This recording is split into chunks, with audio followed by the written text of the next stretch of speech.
Good afternoon, everybody.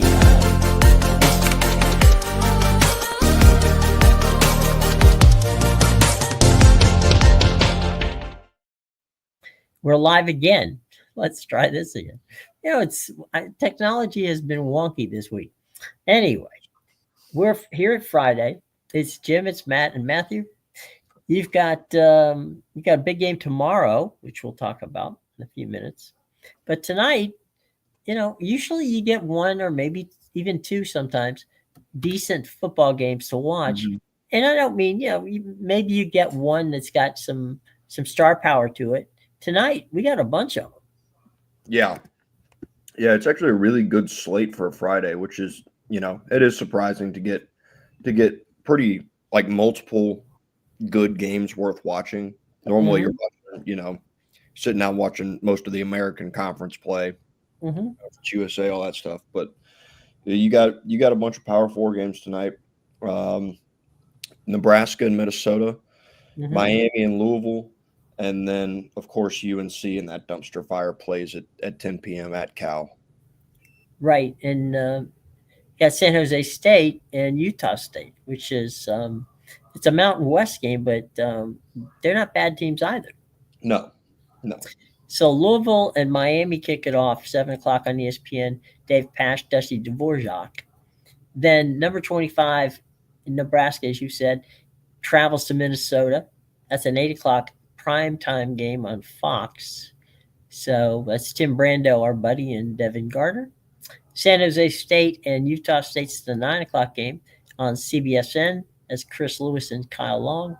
And then the nightcap, UNC at California on ESPN. Armand Sharf and Andre Ware on the call of that game. And as I told you earlier in our pre-show meeting, ESPN sent out a notice saying that the remainder of the North Carolina games, which had been scheduled for primetime windows, meaning they were, a prime game from noon or 3:30 or 7:30, have all been moved.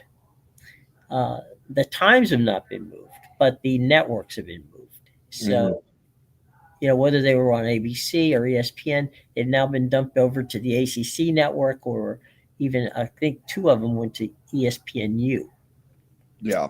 So, the Belichick magic that they'd hoped, was going to boister that, that team from a standpoint of hopefully seeing UNC be a winner, has, really, as you said, called it a dumpster fire. I think that's a fair statement, way of putting it.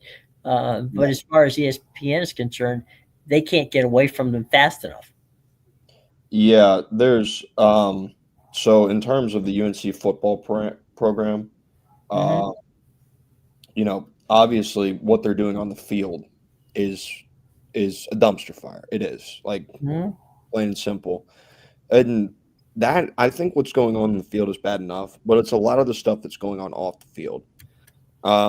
It's been a lot of noise. I think a lot more noise than North Carolina's brass probably signed up for when they hired Bill Belichick, if I'm being honest. Like, I think they thought that this is a really good guy that can come in here in this more NFL-like model in college football and lay a good groundwork. And I believe, if I remember correctly, the way his contract's set up is Steve Belichick is essentially set up to be the head coach.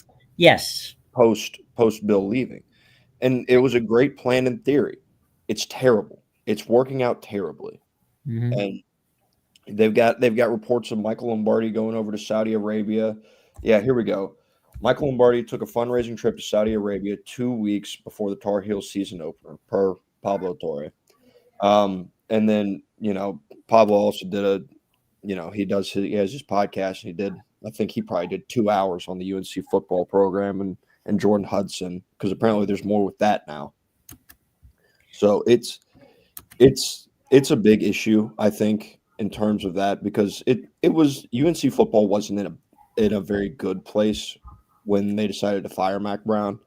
Right. Somehow it's gotten worse. Well, and the firing of Mac Brown, I didn't think was warranted, but No. you know, that was just they felt they could do better, Yep. and okay, I mean that's fair enough. You think you can do better, but they did, Mhm. and I'm not totally sure that that they can. Yeah, but and this is what else my understanding is UNC has the financial means to do better. Like that can Sure. be a really good job in college football, but it's not. Like they've the decision making processes that they've gone through and where they've ended up have led them down the path where they are now. Like I like Mac Brown a lot, and he did a good job for a couple years there. Yeah, And then things hadn't gone well the past 2 seasons. They right. decided it was time to move on. But it's almost something that you kind of expect when you're hiring a guy in Mac Brown because he is a little older. Like you can't expect him to be the same guy that he was, the first Plays time in Texas, yeah. around at Texas. Yeah. Yeah, that's just like it's not it wasn't going to happen. And I Yeah. think for what he did a really good job. But they are where they are now. I if things continue the way they've been going, I find it very hard to believe that Bill Belichick is going to be the head coach there for the entirety of this season. But also, I think there's a world where they don't really feel like they have the power to fire Bill Belichick partially through the season. I don't think they will. I don't think they have the guts, Yeah, and I think that's the key. Is they don't have the. I mean, let me just. I mean, I speak to a bunch of people all the time about coaching openings and that and such. Nobody thinks North Carolina's a good job. really, Yeah, I mean they don't. They said North Carolina will always be a basketball school, that is true. and there's no way you're going to get all. You can't beat all of the years that you know that both Dean Smith and Roy Williams and et al. Put together. So how am I recruiting to North Carolina to a football school where if we're lucky we'll get 2/3 of the stadium full of people, Yeah. even when they're winning? Well, but I think you kind of saw the groundwork. Like they sold out against TCU. If I remember correctly, they sold out against Clemson too. But and I mean, those were probably their two worst losses of the season. Yeah. Um, but is it and the people that you talk to, is it purely just the basketball aspect? Because I think optically it makes a lot of sense to be like they're partnered with Jordan. Obviously, Jordan went there. It's a really nice campus. Again, I think they have the financial means to do it as well. Well, let So me, yeah, it to answer your question, North Carolina, the university, okay, mhm. you're going to be hard pressed in this country to go and find a nicer campus Yes. than North Carolina. Yeah. You're going to be hard pressed to go and find a school with a better academic, offerings as North Carolina. Yeah. The fact that you are in that research triangle, okay, which is basically the eastern version of the Tech Central out in California. You've Mhm. got that going for you. So there's a lot to like, not just about North Carolina, the university, but where I might be able to go after I graduate from North Carolina. You're also only about 10 miles away from Duke and about 15 miles away from UNC. UNC, I'm sorry, North Carolina State. Mhm. So you're in that Raleigh Durham, North Carolina area, which is where the Carolina Hurricanes are playing. And it's a very affluent area. It's a very attractive area. It's a very nice area to live, but they don't give a rat's patootie about football. No. And like I think And they it's keep hard to sell. yeah, I think there's a disconnect between the fan base at North Carolina Hmm. and the decision makers in North Carolina. I think the decision makers want to care about football. I don't think you Right. hire Bill Belichick and invest all this money if you didn't want to. I think the Right. fact of the matter is that they don't care as much about football as you care about football. Right. So it's I can definitely see how it'd be a tough sell, but it is just mind boggling how in the state of North Carolina, both Duke and North Carolina, I know they're basketball schools, they're always going to Mhm. be basketball schools, but NC State pretty much dog walks them when it comes to football year Yeah. in year out. And Well, NC State's basketball program is not bad either. oh no, it never has been. It's No. just been. I mean, when you happen to be, in the same conference with, often one of the top, those two teams are usually in the top 10 at least, sometimes in the top five. Hmm. So it's tough to, you can beat one of them maybe one year, but it's tough to beat them both. Yeah. Um, the thing is, and you try to explain this to people who are not, you know, are not, they they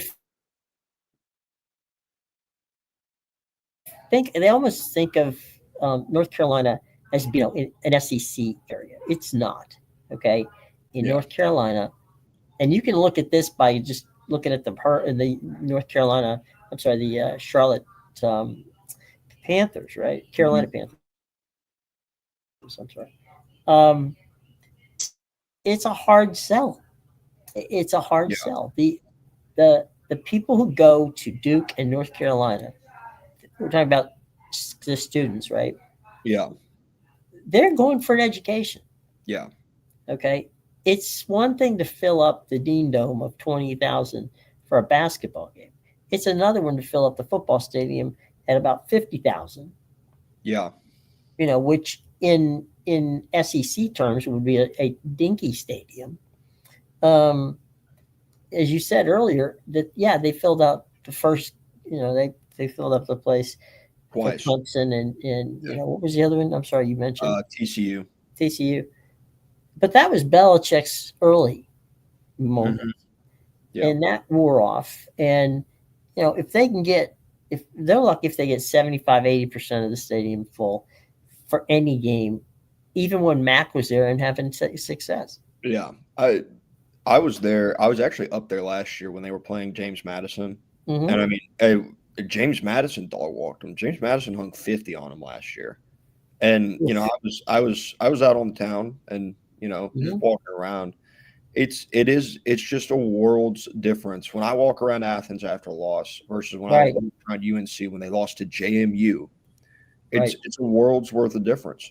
Like they're like, oh man, like we lost to JMU. Oh well. And it was like, all right, like it's fine. Basketball season's coming. Yeah, It's we'll catch them that's then.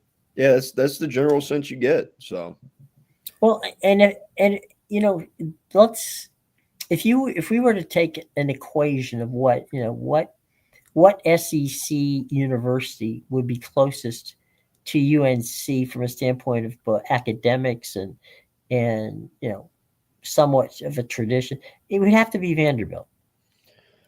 And if I you go to I Vanderbilt, think you the could argue national, Kentucky. sorry, Not on the academic side, just in the way they view sports. I think yeah, you could argue Kentucky probably has a similar mindset sports wise. hmm, Kentucky would be there. I think Vandy would be there because of their academics. Yeah. Vandy's got a phenomenal academic school. Um, so my point being, if you go to a game at either Kentucky or Vanderbilt, it still looks like and feels like an SEC game. Yeah. Yeah, it does.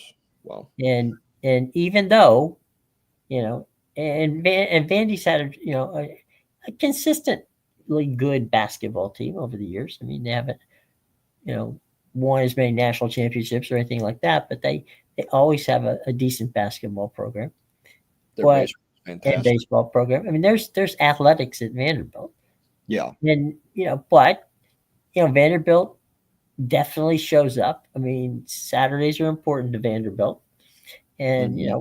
even win or lose. I mean, not that they're not. They'd rather win than lose, but they're not overly distraught when they do. And Yeah. now we've got a situation where they're going to play LSU this week, and if they knock off LSU, they may be a top. Uh, they could be a top 15, top 10 team. I was talking when when we talked about this game last night with Mm-hmm. Sean, I said Vanderbilt's firmly in the college football playoff picture, and they're firmly in the SEC championship picture too. Mm-hmm. They've lost one football game, Right. and it was Diego Pavia's probably worst game since putting on that Vanderbilt uniform. Like Mm-hmm. when he made the critical errors. And I said last night, I think Vanderbilt's going to beat LSU. I really do. I think LSU has gotten propped up a lot higher, maybe, than they Mm-hmm. should have been coming off that win against Clemson at Clemson, which at the time, Clemson was AP top 5 preseason and all this other stuff, and then they play the season out. Turns out Clemson can't score, so. So I think LSU is still a solid football team. I don't think they're a top 10 football team. To be honest with you, I'm not sure they're a top 25 football team. I think Vanderbilt wins. They get a lot of publicity because A, it's LSU, and B, Brian Kelly. Yep. And so I think that, to me, LSU's number 10, Vandy's number 17. I could easily feel comfortable swapping those numbers and not feel bad about making that choice. Yeah. If you were to just swap the logos, like Mm-hmm. you switch the jerseys and put them on the team, Right. man, Vanderbilt's favored by 7.5 points tomorrow. On the road. Well, they're at home. They're at Vanderbilt. Oh, I'm sorry. Yeah. I thought you said LSU was favored at. No. Vanderbilt's favored by 1.5. I'm saying if you were to like just the teams themselves, you take the brand. Okay. Yeah. If you were to put the LSU jerseys on the Vanderbilt players, and Oh, I see what you're saying. Okay. LSU's not ranked, and Vanderbilt is a top 10 football team. Mm-hmm. No, So, I think you're right. Georgia Tech. That game, LSU and Vandy, is at noon. Testatone and Jesse Palmer have the call on that show. Testator is and Jesse Palmer, one of my favorite matchup groups. From a broadcast standpoint. Games on ABC. Over on Fox, it's Washington at Michigan. I don't understand that one. Okay, Gus Johnson, Joe Klatt. Neither of those teams have played well, but I guess somebody has to be big on big at big noon. well, Georgia Tech at Duke. That's a you know Bob Wischusen and Lewis Riddick. That's the ESPN game. Georgia Tech. This is. I mean, I know you're there. You got the feel for what's going on. Is Tech getting any love in the state? they're they're playing well. Duke's favored in this football game. That's nuts. Yeah, just not to keep ragging on UNC, but in terms of football, Duke's showing them how it should be done. Like, Mm-hmm. they're 4-2, and they're not the greatest football team, but they've got a really good football team. They've Mm-hmm. invested in that football team too, and they're Right. getting the results on Saturday. Like they're favored because they are a solid football team. Right. I think Georgia Tech, or not, I know Georgia Tech got lucky at least once. Sure. Like there's video proof evidence that Georgia Right. Tech jumped off sides, would have given them a first down, game would have been Mhm. over against Wake. That's beside the point. Georgia Tech won the football game. You got to play the full 60. Mhm. It is what it is. But Duke's favored for a reason. Their quarterback Darian Mensah is very good. Like, Mhm. like he's been really good. He's been the bright spot in their for their team. And if they win, it's because he's going to carry them. Like Right. it's going to be on Mensah to score, and Manny Diaz has done a good job with his defense because that's what he does. Like the Manny Right. Diaz defenses have almost always been just really, really good. He knows how to Right. keep the defense. So, do they have a good game plan for Haynes King's legs? That's what it's going to boil down to. Can you make Mhm. Haynes King throw the football? If you can make him throw the football and get him in those obvious passing situations, then it's a recipe for success for Duke. Right. Let's pop down to the 3:30 games, and we'll start with the one that is closest to you, and that, of course, is Ole Miss and Georgia. We have two top 10 teams there. Yeah. This one gives me a lot of pause here. just because Georgia has played well in the second half, but they've had a Mhm. first half problem. They've had a first half problem against the three like legitimate football teams they've played in Auburn, Alabama, and Tennessee. They haven't played well in the first half. Mhm. Um, you can't have that happen again against Ole Miss because Mhm. Ole Miss can and will score. And while you've been in holes at the against all these other teams in the first half, Right. Ole Miss can bury you in the first half with their offense. Like Mhm. they just can. And that's what Georgia's defense has had problems moving east to west with their eye discipline. They're young, and in terms of their eyes, they're very undisciplined. A lot of the motions and stuff like that gets them out of position, and you see some of these bigger holes open up on the outside with these jet sweeps and things such as that. So, and that's what Lane's going to attack them with. Like the script for Georgia's defense is out there.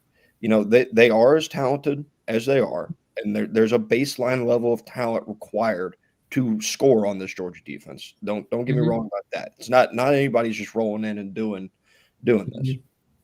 But Ole Miss meets that requirement. They have that baseline level of talent, and they have one of the best offensive minds standing on the other sideline. Right. It This one, Georgia's favored by 7.5. That feels like a really big number. I said last night, and I'm still a bit bullish on it, Mhm.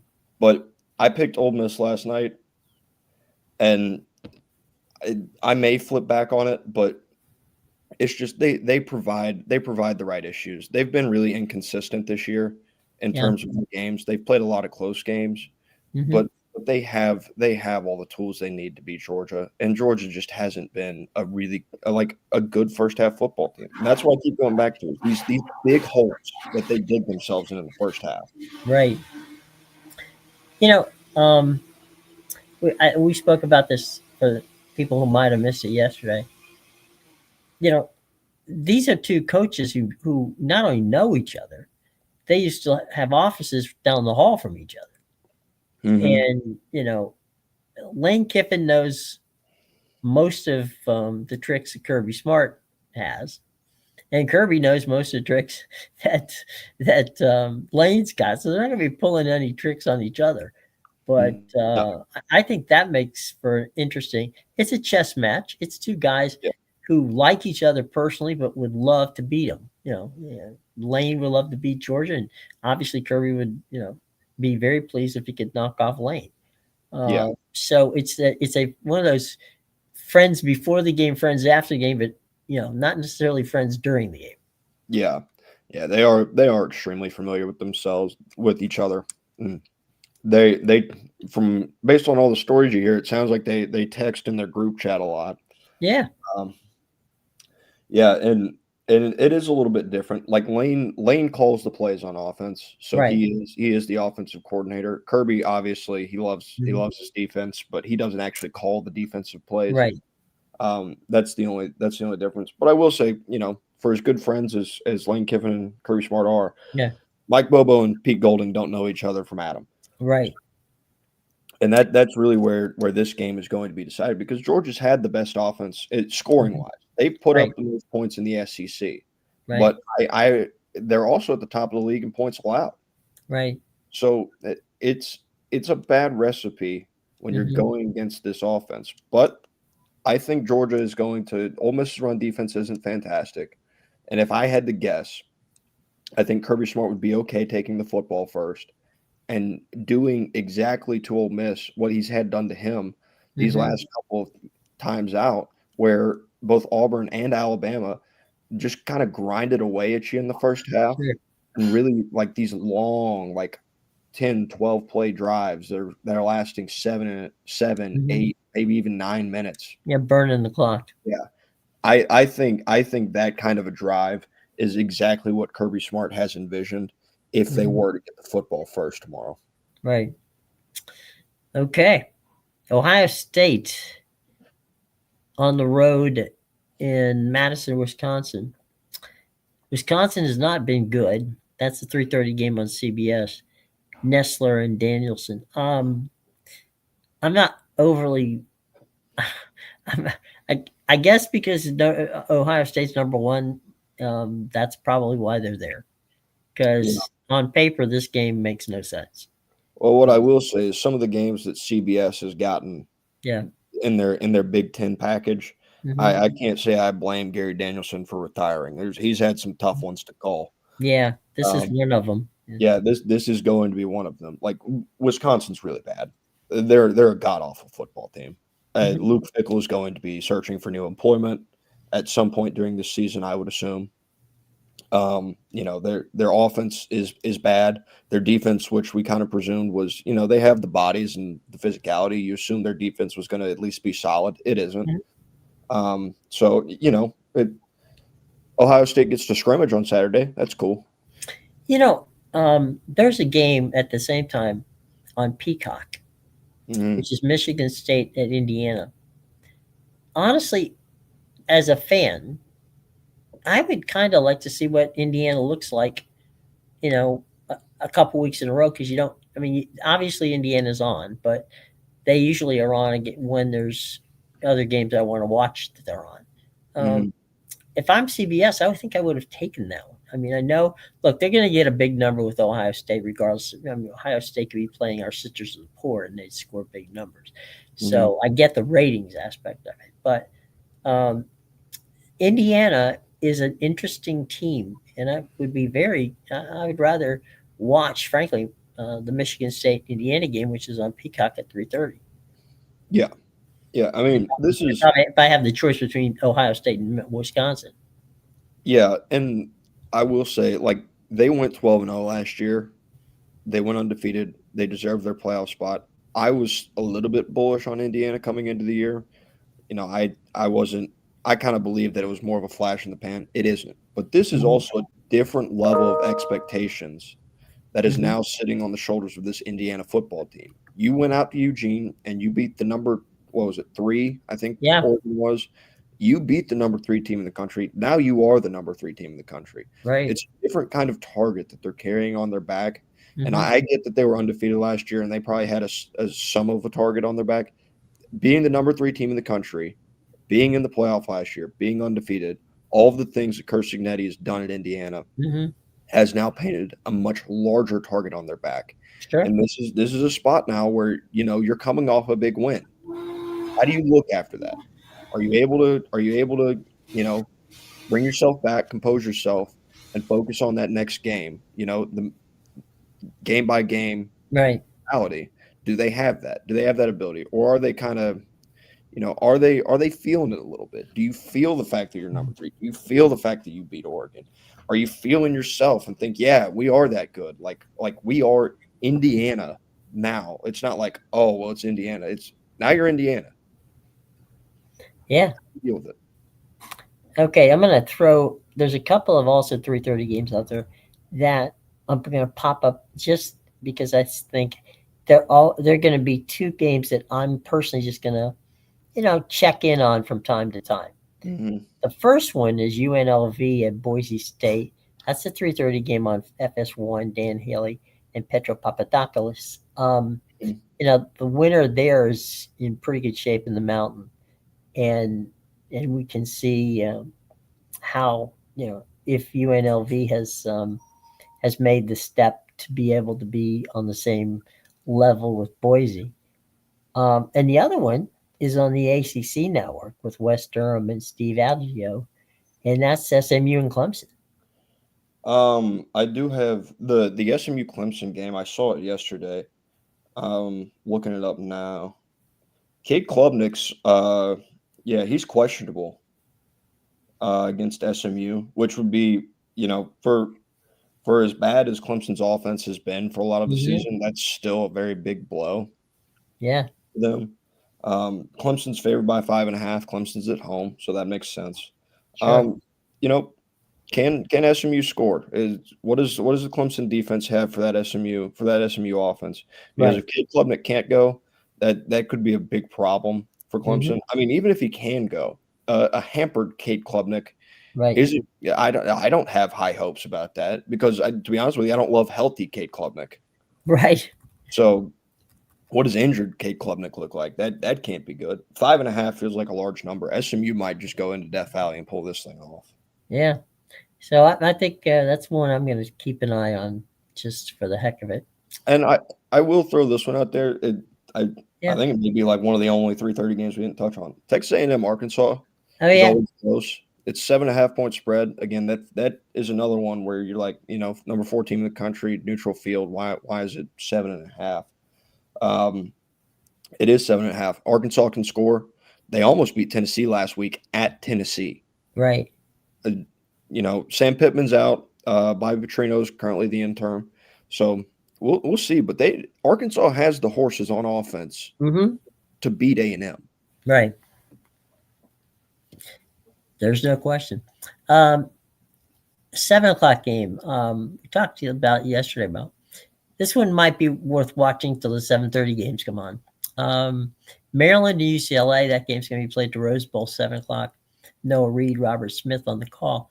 We talked about UCLA's big changes in coaching and philosophy, and Maryland comes in there, after losing 2 straight and not looking good.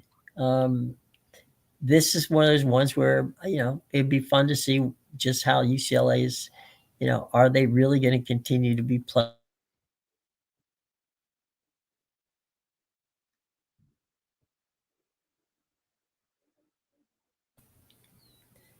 Sorry, Jim, you cut out. I couldn't. No, I'm sorry. I apologize. I was just saying the UCLA Maryland game, which is a 7 o'clock game on FS1. We talked about it yesterday. I was just going to say I would probably check in on that one just to see if UCLA's up to the task as they have been the last couple of weeks.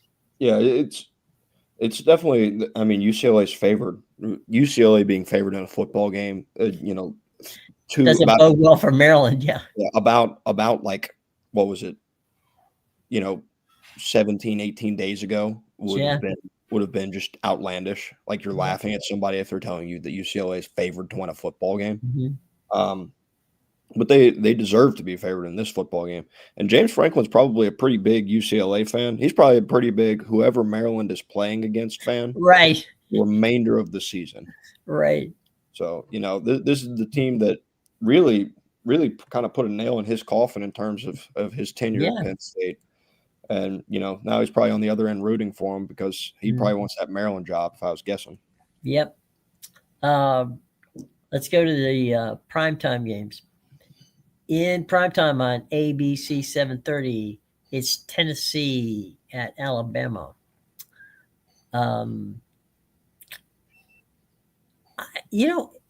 I don't know why, but it doesn't particularly excite me to see Tennessee and Alabama. I mean, I know they're 2 good football teams, but I could.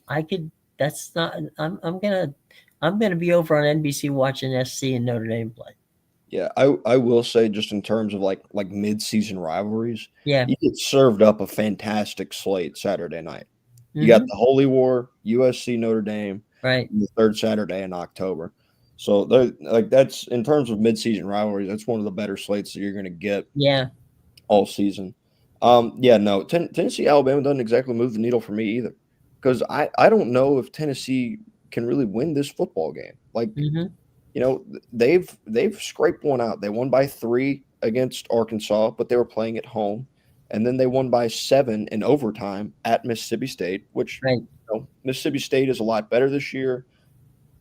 Going to their place isn't easy at all because of the cowbells. Right. Still not really inspiring performances out of Tennessee that would lead you to believe that they have a lot of momentum heading into this game in Tuscaloosa. Right. And on the other end of it, Alabama is just like they've brought it all together.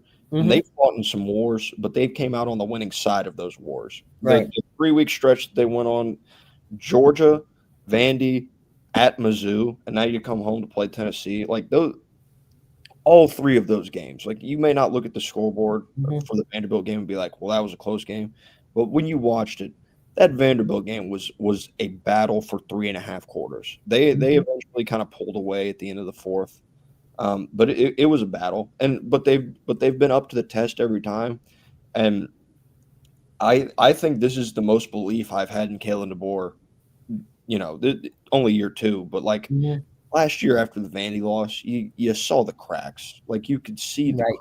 You were expecting things to not go well for them towards the back end of that season. I don't see cracks right now. Mm-hmm. Ty Simpson looks comfortable. Their offense is humming, and their defense is playing really well right now as well. Mm-hmm. I just don't I don't see a world. Tennessee has the ability to, like. It's not that Tennessee can't win this football game. Right. I just don't think they're up to the task on Saturday. Yeah. Um, I will just on the proverbial nobody else cares. Um, I will check in on USF. They're playing on ESPNU. They're playing against Florida Atlantic in a game that is the homecoming game. You Yeah, always worry about these types of things, and Florida Atlantic has not played that well this year, no, and at USF ranked at number 19. But if Florida Atlantic beats USF at home, um, that would make their season. So you yeah, got to watch things like that and pray if you're a Bulls fan, because next week South Florida plays Memphis, and that will decide, I think, who will probably win the American. So you yeah, can't look past FAU, and we'll see how that goes. yeah. Now that brings us to a game which a lot of people don't really realize how much these two teams hate each other. Utah and BYU in the Holy War. This Mm-hmm, is, and I don't often use the term hate, mm-hmm, but if they two fan bases who are basically religious fan bases do mm-hmm. not like each other. And they No, don't like each other at the stadium. They don't like each other on the way to the stadium. They don't like each other on the way home from the stadium. yeah, yeah. War is fitting, like that being in the title. It's Yeah. fit. This is going to be a war on Saturday. These are two teams that want to win the game on the ground. Yeah. That's just the way they're built. Both of the quarterbacks, Bachmeier's thrown for 1,200 yards, Dampier's Hmm. thrown for 1,100, and Dampier's their leading rusher with Right. 378 yards, which that's not great. And you got BYU on the other end, Hmm. where their leading rusher is 652 and four touchdowns. So Utah has their style. We talked about earlier in the season when we were doing the Texas Tech preview with Utah. I said Hmm. that Kyle Whittingham has his culture and he has his way Hmm. that they win. You know, I think I think coming off of last week, this is a culture spot for Utah. And Hmm. what I've seen out of BYU is they're a really good football team. They deserve to be ranked. Hmm. They've won all their games, but there's been a lot of close calls, and I feel like they may just be a little bit overvalued in terms of a public perception. Right. I think this is a spot, really, really good spot for Utah here. The late game on ESPN is Florida State out in Stanford to take on Yeah. Cardinal, and that's what we're looking at Oh, um, in what is probably a game that, if you're a fan of those two teams, probably you're excited about. But other than that, I can't think of a lot of reasons to get geeked out about this football game. what I will say is that uh, not that the writing may not already be on the wall for this. Hmm. But if Florida State loses this football game, it feels like like it's 100% Mike Norvell will be out if he were to lose this football game. They're 18.5 point favorites playing a really bad Stanford team. If bad things happen, and what is it? Is it Palo Alto? Is that where that's Yeah. what it is? Yeah. If bad things happen in Palo Alto on Saturday night as 18.5 point favorites for Florida State, it's Mike Norvell will also be searching for new employment. I mean, we're going to be saying that a lot because people have talked about the coaching carousel this year and just how wild it's going to be. But Mike Norvell can add his name to the list if he were to lose on Saturday night. If they lose on Saturday night, Mike Norvell would be best served to get on a plane and fly to Hawaii. I mean, hey, listen, just hang out there, talk to Andrew Luck. Maybe he'll give you the Yeah. job at Stanford. I But mean, they call it Strawberry Canyon, which is where the stadium is at. It's a cool stadium, and you get a great view of the San Francisco Bay and San Francisco from there. So if you're out there watching the game, if the game gets boring, you can always take some great snapshots of San Francisco. I, But I don't. I'm Florida State could they win? Of course they can win. I don't see that they're a double digit winner out there. I just don't. They're not playing that well. no, they aren't playing well. Like, Pitt. I'm not going to say that Pitt was on their backup quarterback because No, it was a choice that Pat Narduzzi made to right, bench Eli Holstein in favor of the guy sitting on the bench. And right. I'll be honest, hand up here, I can't remember his name right now off the top of my head. Um, but but they still lost, and they lost in a convincing fashion at home to Pittsburgh. Like, this is that game against Pittsburgh now makes you start feeling like, oh God, are we back in a mode of last season? Like, Hmm. they were last season, Florida State. I still don't like I know their record was 2-10. Like, that was their record, and I get Right. that. Talent wise, they weren't a 2-10 football team, and I Yeah, just don't get like. It seems like once Florida State has gotten down, they just have not been able to get back up at all under Mike Norvell. And this is a guy he was one of two guys that were interviewed for the Alabama job. right. He interviewed for that job. And you look at where Florida State is now and where Mike Norvell is now, it's mind-boggling, really. Like this is a guy that was in line for one of the best jobs in the country, and now he can't win 6 games all of a sudden. Hmm. What happened? What happened after that 2023 season? I know it broke a lot of the spirits down there at Florida State. I think deservedly so. I going back, but I think they deserve their chance. That's a whole different discussion. But something happened when they did not make the playoff, and I don't know what it is. But everything they were building just felt like it died. Well, if you're going to fire James Franklin, okay, Yep. after the loss to UCLA, I I can't see how I cannot see how FSU survive. They got to be quitting, not quitting. I'm not that. That's unfair to say. I don't know that they are or aren't, Yeah. but they don't look inspired to play. Let's just put it No. that way. No. They looked like a flat football team all last year, and after they lost to Virginia, with the exception of like half of the fourth quarter against Miami, they've looked like a flat football team again. Yeah. It's such a weird dynamic. And what I'll also say is, based on everything that I've read and seen this week, is if things continue to not go well at Florida State, they're about to have the temperature turned up because their buddies down the road in Gainesville sound like they're about to get ready to make a change too.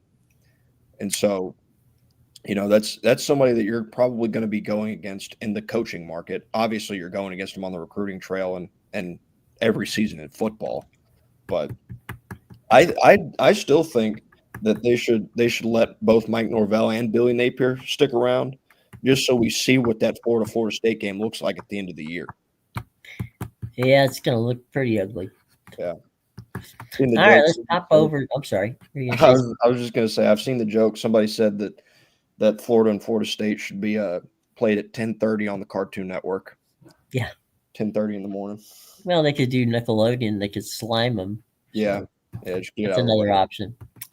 All right, let's move over to the NFL.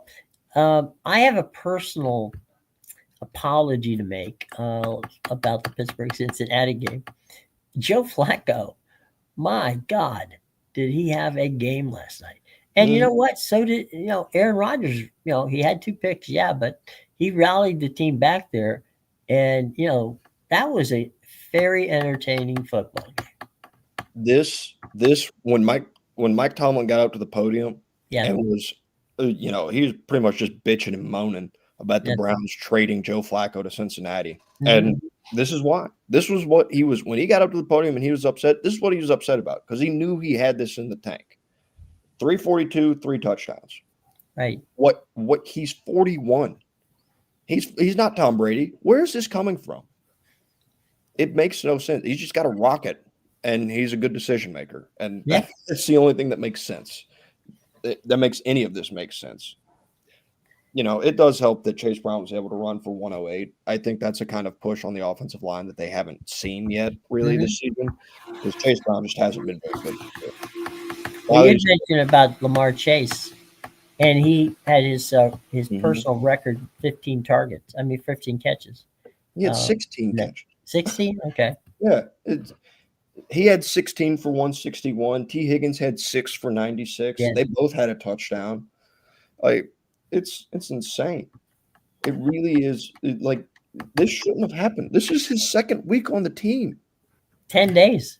Yeah, it it's mind-boggling because Joe Flacco seems to always do. When he got to Cleveland, he just waltzed out there Hmm. and tossed. I think he had a similar line like his second week in Cleveland Yeah, he when he did. got there.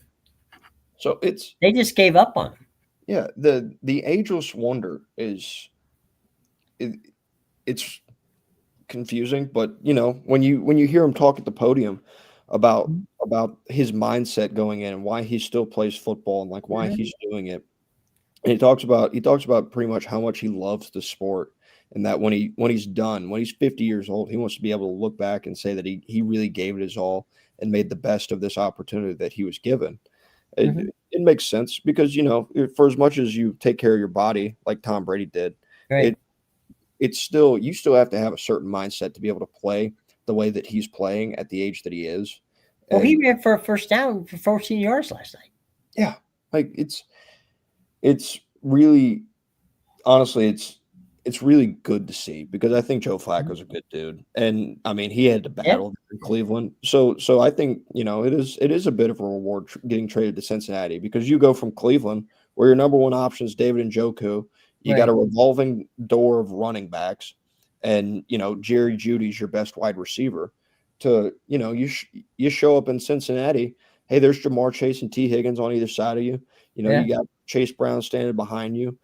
Their offensive line didn't play that bad, which was pretty impressive, and that's really been Cincinnati's biggest issue since they've had Joe Burrow.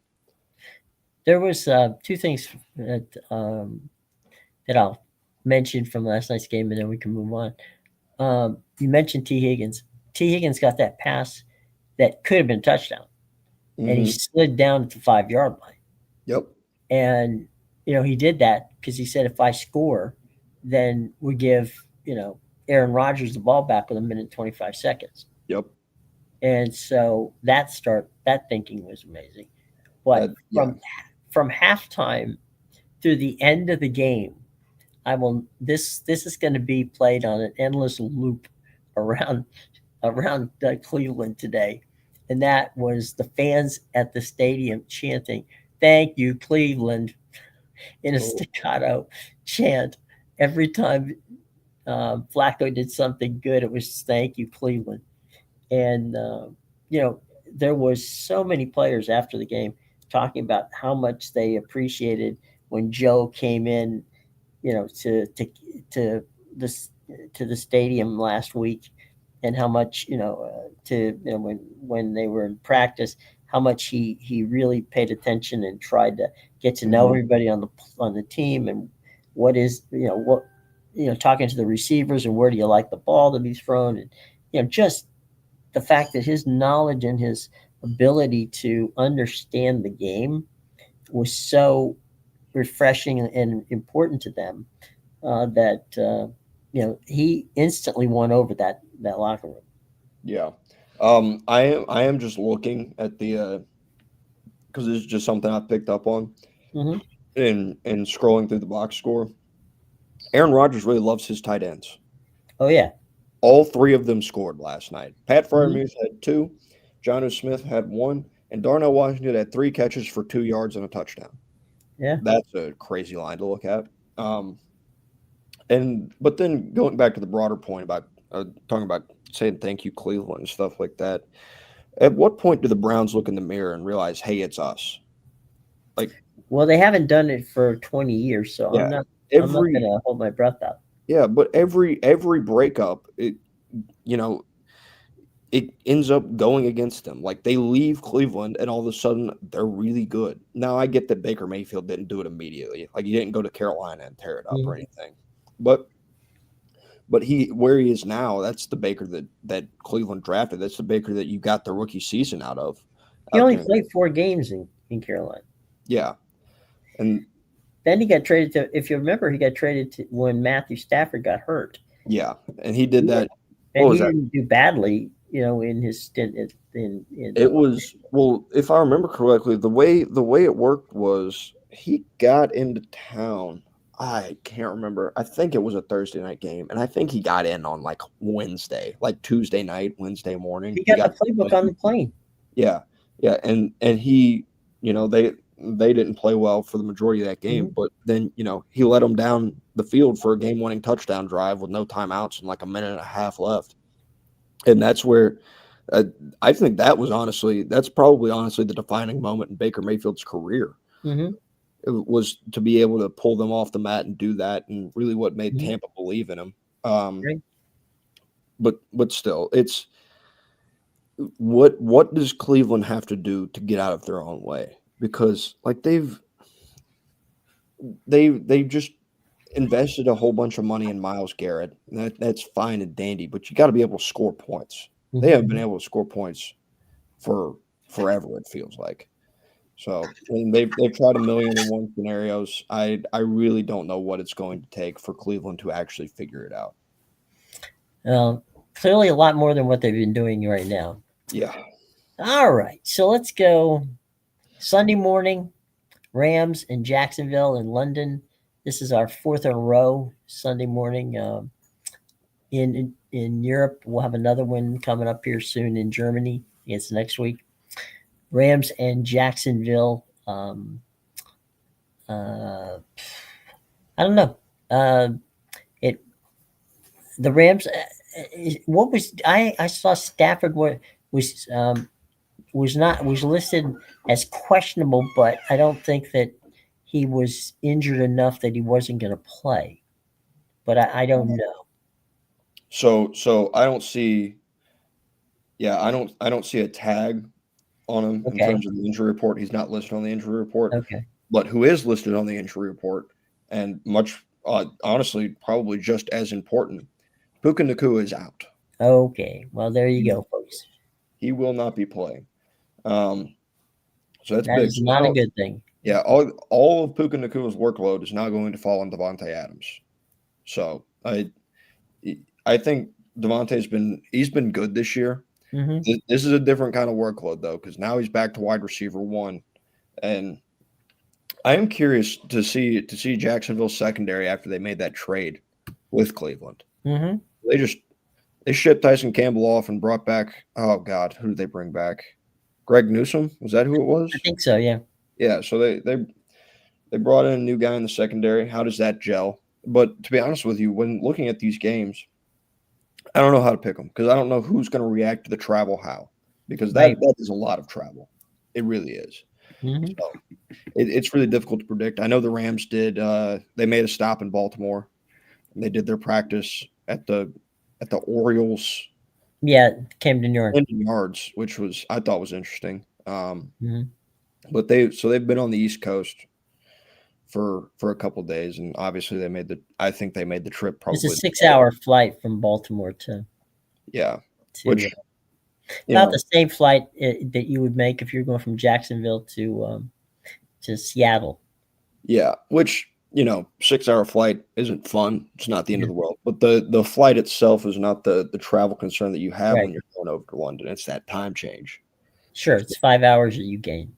Yeah, so it's going to be. I always think it's interesting just to see, because they always feel like, I know it's the NFL's initiative and they're trying to grow their fan base and have better outreach to internationally, but man, those NFL games in the morning, those 9:30 a.m. ones, they always feel sleepy.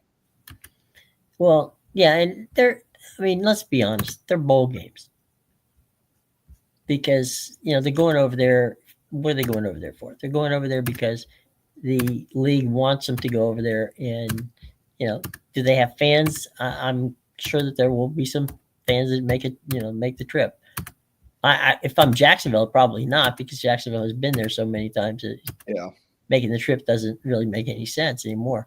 But that's what it's the NFL's opportunity to say, okay, let's have some fun, So, and do that. But and they're going to sell the package, which I think is interesting. They're going to sell the package of all those games to somebody in the new when they get to the new deal. So that's what they're going to be doing in that regard. So it really is. You're doing a favor for the league. You're not necessarily doing a favor much for you or anyone else. Yeah, I mean the crowd at every one of these international games looks like a freaking box of crayons, right? Because you've got every single jersey in the stadium. There's not a home crowd. They're just there to watch football. They don't really care who's playing for the most part. Half of them don't know who they are. Yeah, they heard the NFL was coming, so they showed up. Right. But now there are a lot of expats that show up.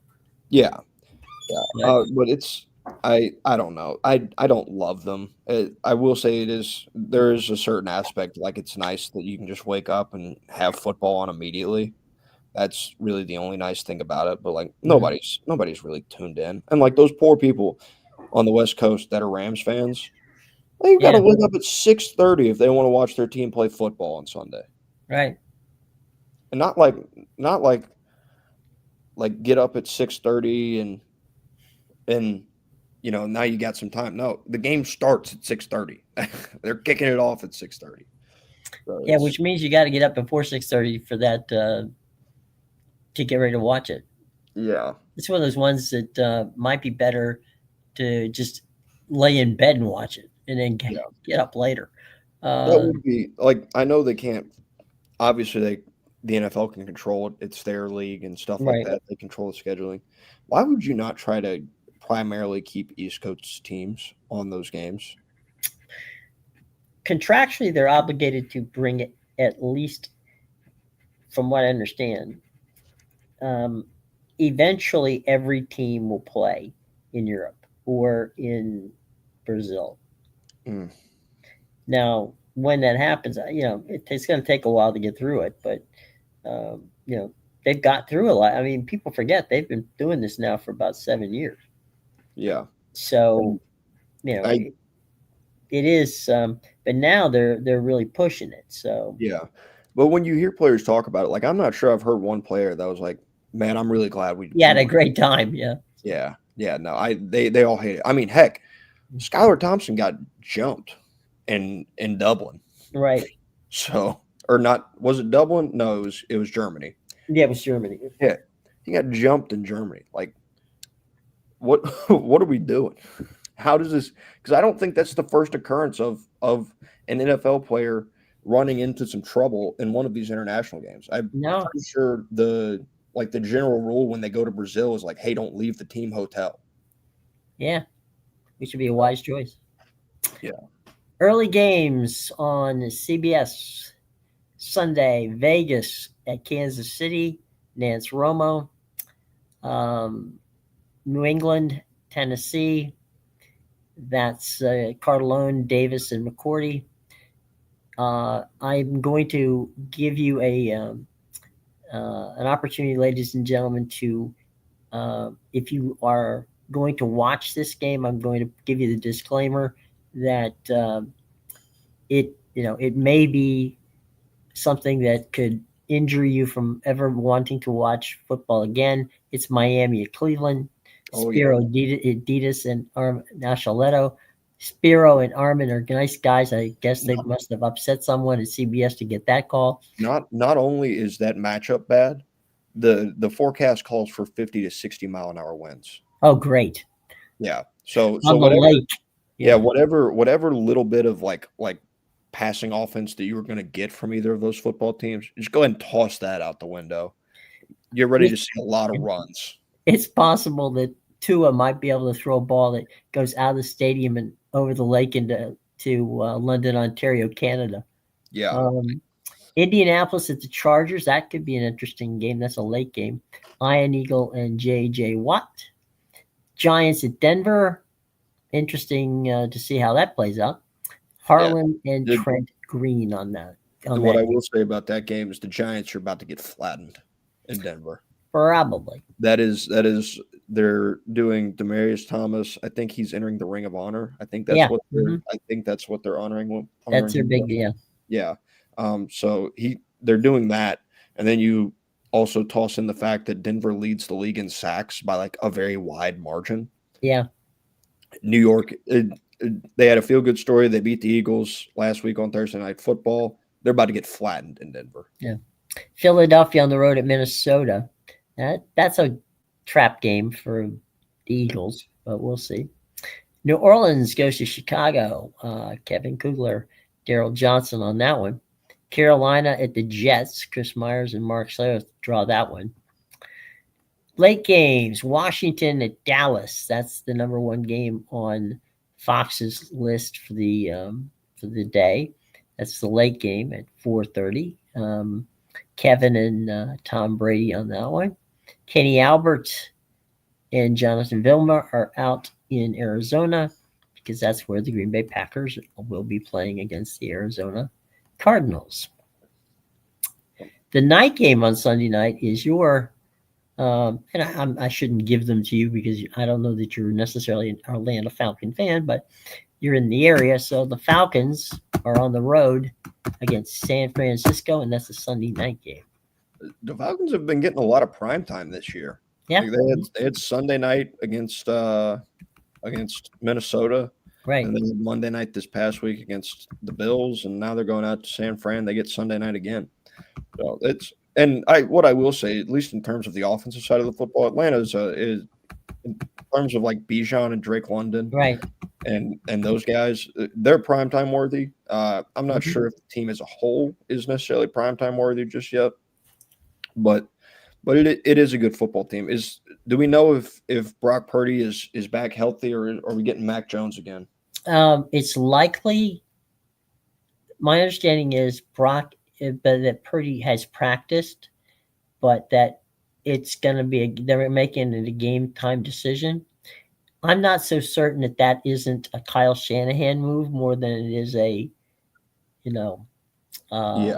technical move from a standpoint of he practiced, but he didn't practice all that much. So, it may very well be he's not ready yet, but they don't want to tip their hand. So, what I will say, I don't see him listed on the injury report right now. No.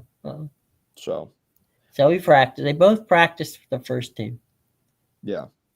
And what I will say is, for as good as Mac Jones has played, I think the best thing that Mac Jones has done in terms of his time at San Francisco and being the backup there, for as well as he's played, he has reiterated it time and time again that he is Brock Purdy's backup, and this is Brock Purdy's football team. Right. Which is really good. Like it's good to have a backup that not only can perform well, but also isn't causing problems in the locker room just because they did perform well. Right. So then we have, and this is something that we'll get your opinion on in a minute. Monday night's a doubleheader again. Tampa Bay is your at Detroit is your early game at 7 on ESPN and ABC. Then at 10 o'clock, it's Houston at Seattle on ESPN. And the NFL, as I said before earlier, is toying with the idea, not toying with the idea, they're actually working on the idea of having a package of 8, 9:30 in the morning games from Europe and South America. They're also toying with the idea of doing Monday night doubleheaders. Why? So that gives you Thursday, Sunday morning from 9:30 to 12:30 at night, from a standpoint of every window is full. And then they go to a doubleheader on Monday night. I don't honestly see. Basically, you're talking about NFL After Dark. Yeah. It's Monday night is a hard night for fans under the best of circumstances. I Who sorry. is sitting down at their on their couch at 10 p.m. on a Monday night, and they see the schedule and they're like, oh yes, I can't wait to stay up till 1 a.m. to watch the Texans and the Seahawks play on Monday Night And Football. because I have to go to, of course, I go to work and I'll be blurry eyed. I Yeah, don't know. I don't. It baffles me. I understand if it were if they did this and it was two West Coast teams, I might be able to understand it, but but it even doesn't make any sense. yeah, I don't get it. I will never like. There's a obviously not a massive fan of the international games. Right. As much as I'm not I hate this. Like I don't know who came up with this. Right. Fine, like they're doing it, so they probably got a raise, and they're like, "Hey, good job, pat him on the back, fire him, get him out of there." I don't care.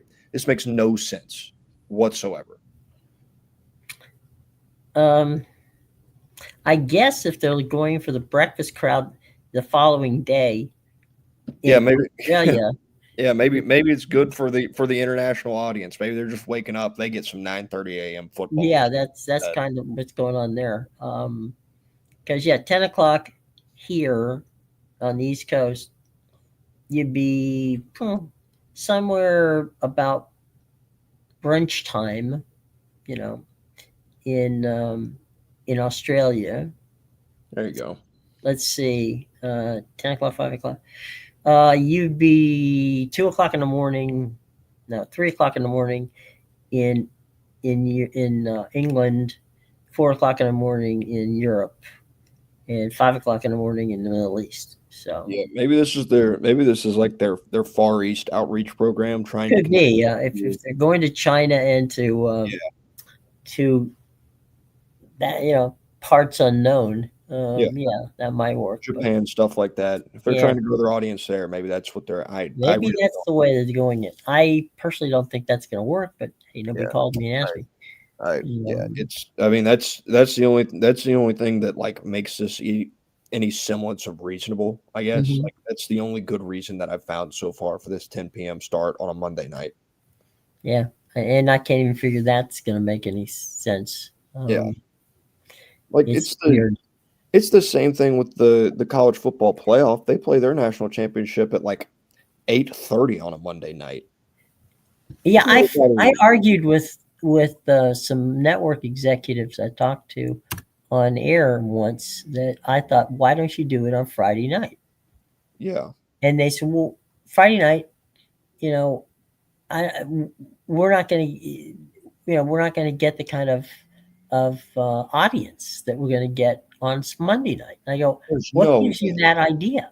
Why do you think? And by the way, it's 11 days after Yeah, you played the you wait other a game. week and a half. Yeah, Yeah, it I makes no sense. it does. So Who how did they think they were going to garner a better audience on Monday night versus Friday night? Like, I have no and idea. now listen, I get that the way the NFL works and stuff. Mhm. Work something out with the college football team. Play the national championship on Saturday. This is a side tangent, but play the Mhm. national championship on Saturday. You play every other football game throughout the entire regular season on Saturday. So all of a sudden, when we get to playoff time, it's time to reinvent the wheel and start playing on like Tuesday, Wednesday, Monday. What are we doing? I don't know, but if it part of it has to do with the fact that um, they shoot. I'm trying to think of the name of they keep arguing. Well, the NFL's playing. Yeah. Well, yeah, I get the NFL's playing, but you can't tell me that you can't. And that's why I was arguing for the Friday night deal, right? Hmm. If you give me a championship game on a Friday night, then I got no problem with that.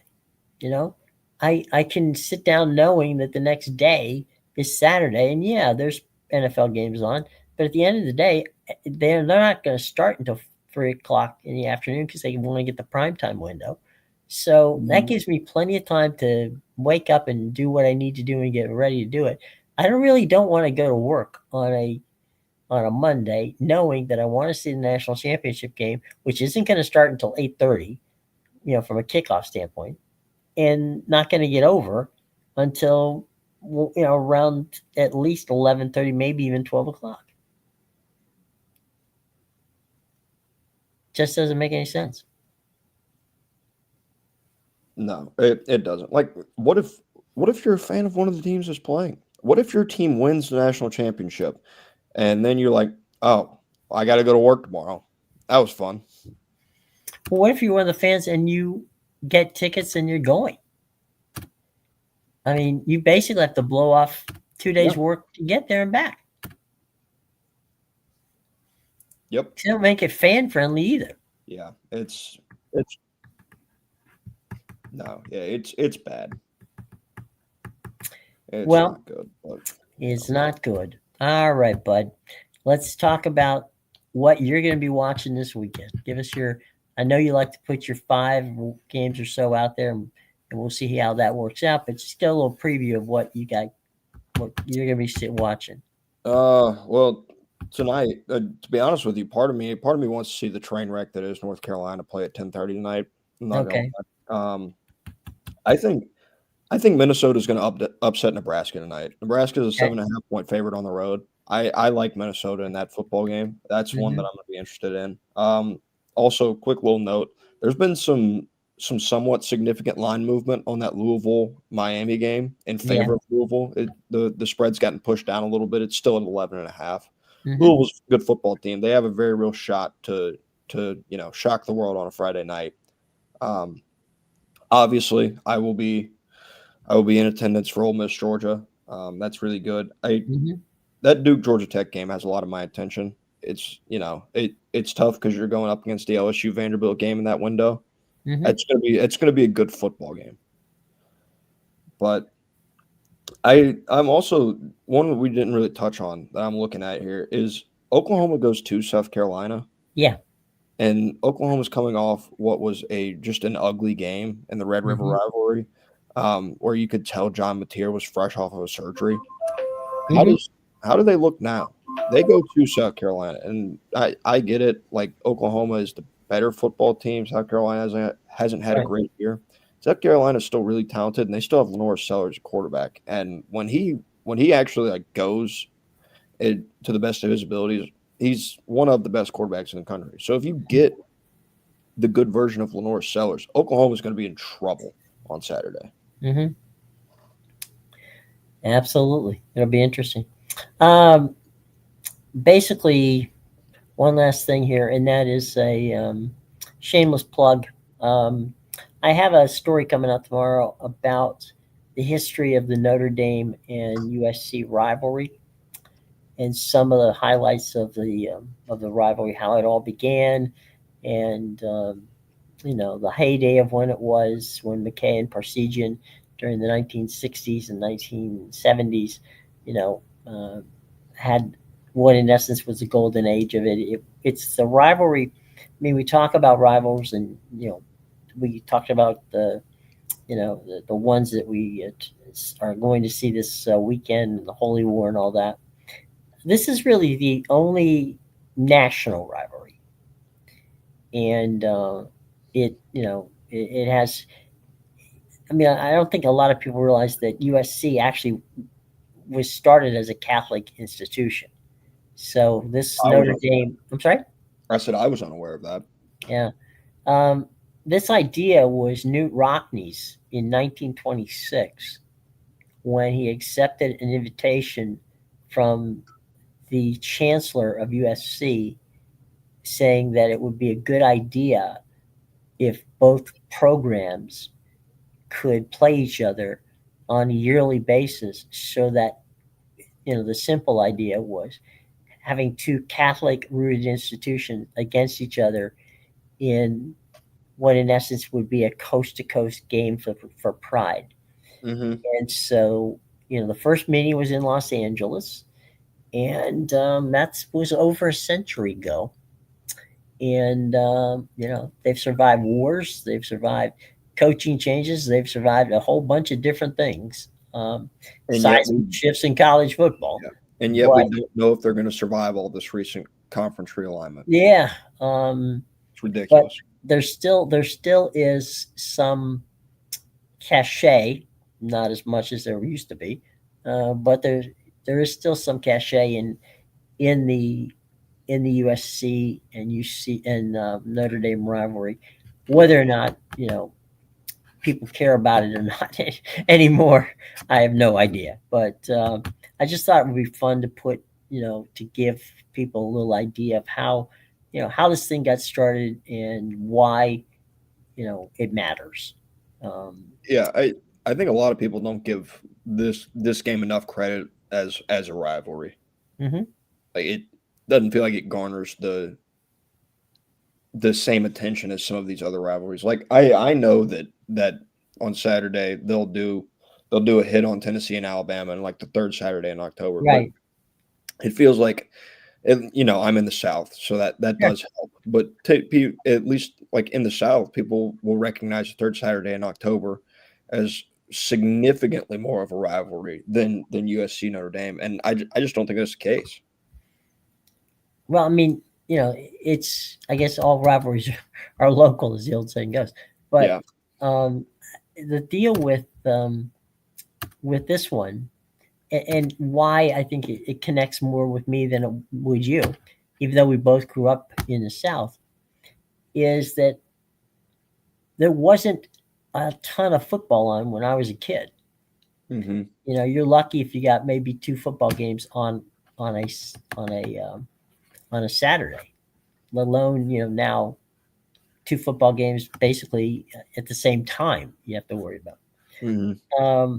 So and then Notre Dame, because Notre Dame was a national team, had the old Notre Dame highlight show, which was always seen on Sunday morning, Hmm. and you would always see the the the USC games would be um, the later games. So you would, if you watched, if you got lucky and they had college football on, they always had the USC Notre Dame game would always be one of the last games of the season, and would always be um, entertaining from standpoint of at that time with Parsegian and McKay. You're talking about teams that were, one of them was fighting for a national championship, not necessarily both of them at the same time. Hmm. So there was history there, and there was the athletes that played in those games Yeah. went on to become superstars in the National Football League. So there was a certainly a look at this game that was so much more than just you know yeah, the rivalries in the South were important, the rivalries in the Midwest were important, no Yeah. question about it, but this one was a national rivalry, Yeah. and we didn't get to see national rivalries very much because we all got hooked up, and you and I grow up. For me, it was Georgia, Florida, because I was in Florida, and they played Georgia every year, and usually lost when I was growing up to Georgia. And there's always been Ohio State and Michigan, right? Hmm. And there's in Midwest it was always Texas and Oklahoma, Yep. and there's others, number of others. There was the backyard brawl with Pitt and West Virginia, The Iron Bowl. this, and the Iron Bowl, sure. So there's all kinds of wonderful rivalries, but this one transcended regionally. Yeah. This one was a national rivalry where you had a Notre Dame team versus a SC team. Ira, Ara Parsegian, who had his teams that were pretty much the kind of gritty, guys who Midwestern players who was three yards in a cloud of dust kind of thing. Where McKay was a little bit more of an innovative guy with with passing and play action and superstar running backs that he had that were Heisman Trophy candidates every year. So it was a fun game.